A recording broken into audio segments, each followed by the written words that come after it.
अस्सलाम वालेकुम, क्या हाल है सबके। आज हम बना रहे हैं मिनी मटन हरीसा। ठीक है, और इसके लिए हमें जो है वो मटन चाहिए ऑब्वियसली, और चाहिए गेहूँ। ठीक है, अगर आप गेहूँ रात से भिगो देंगे तो अच्छी बात है, थोड़ा सा सोडा डाल के भिगो दीजिएगा। नहीं तो आप इसको सुबह कुकर में अच्छे से धो के भी चढ़ा सकते हैं।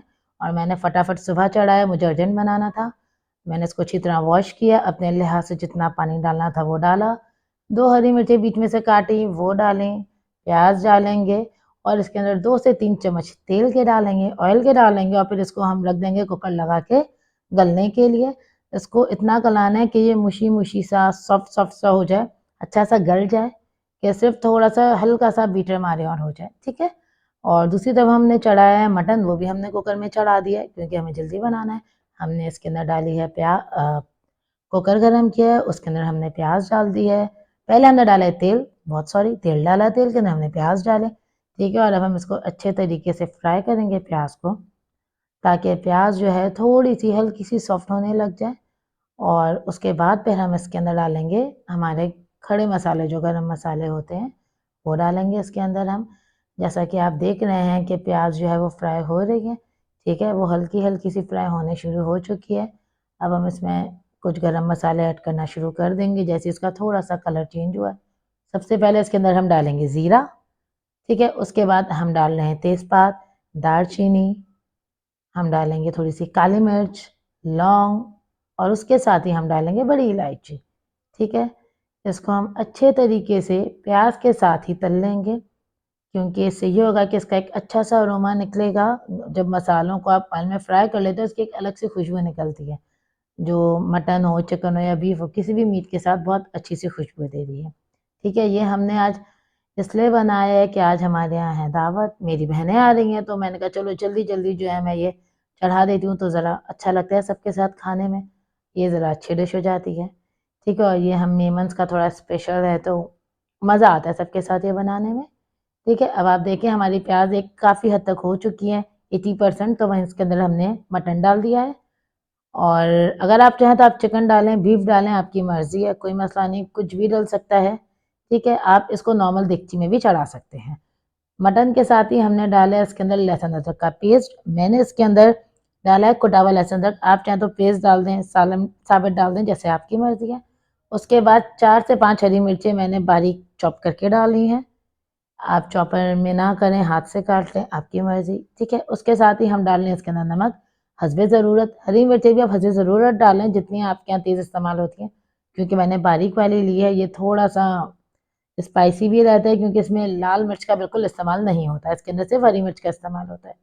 जैसे ही ये रेसिपी पूरी होती जाएगी, आप देखेंगे कि हम सिर्फ़ हरी मिर्च यूज़ कर रहे हैं, ठीक है? अब मैंने कुकर की आँच थोड़ी तेज़ करी है, ताकि गोश्त और प्याज़ का पानी सूखना शुरू हो जाए, प्याज़ थोड़ी गलेगी, गोश्त का पानी जो है वो निकलेगा भी, और थोड़ा ड्राई होना शुरू हो जाएगा, ठीक है? जैसा कि आप स्क्रीन पे देख रहे हैं कि मैं थोड़ा-थोड़ा इसको चलाते भी जा रही हूँ, ताकि ये सूख भी जाए और ऑयल अलग हो जाए, और जो है वो प्याज़ सेपरेट हो जाती है। आप देखें, इसके अंदर आप देख सकते हैं बिल्कुल ना गोश्त का पानी बचा है, ना प्याज़ का पानी बचा है, और जो है वो ऑयल सेपरेट हो चुका है। ठीक है, अब हमने इसके अंदर डाल दिया पानी। मेरे कुकर में मुझे चाहिए था 2 ग्लास पानी। आप देगची में चढ़ाएँ, कुकर में चढ़ाएँ, अपने लिहाज़ से पानी डालिएगा।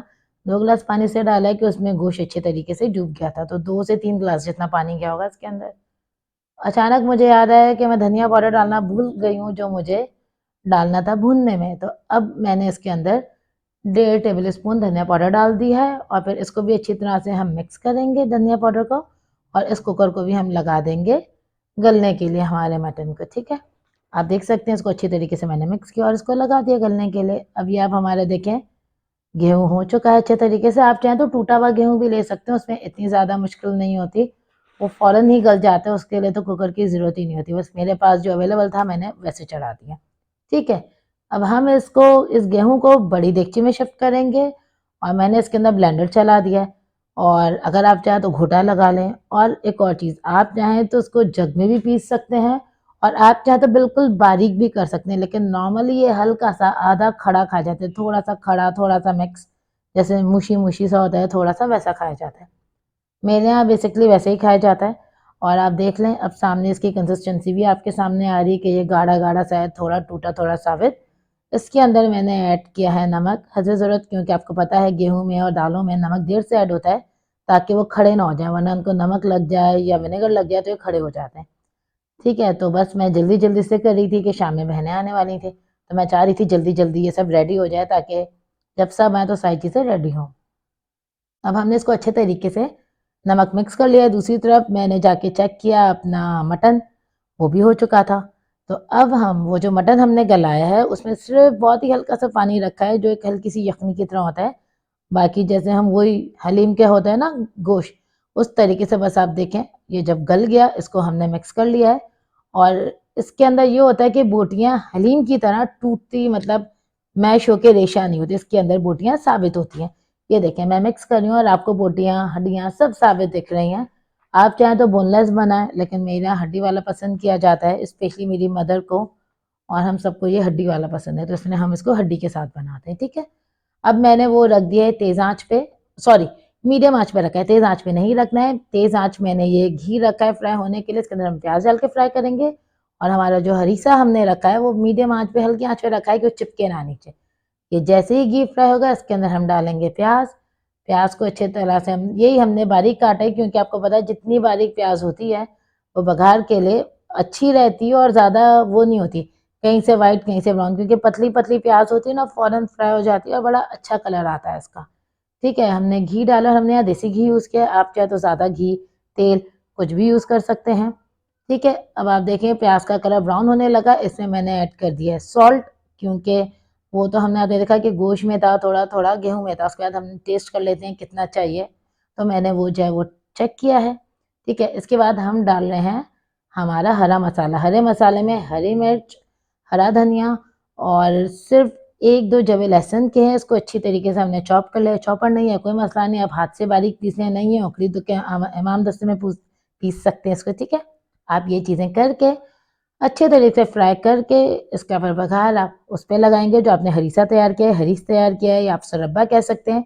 आप देख रहे होंगे देगची चेंज है, वो इसलिए चेंज है कि मेरे यहाँ छोटे-छोटे स्लॉट में बनता है, जैसे इतना सारा गला के कोई फीका, कोई तेज़ ऐसे खाता है। आई होप ये रेसिपी आप लोगों को अच्छी लगे। Do like, share and subscribe. Thank you.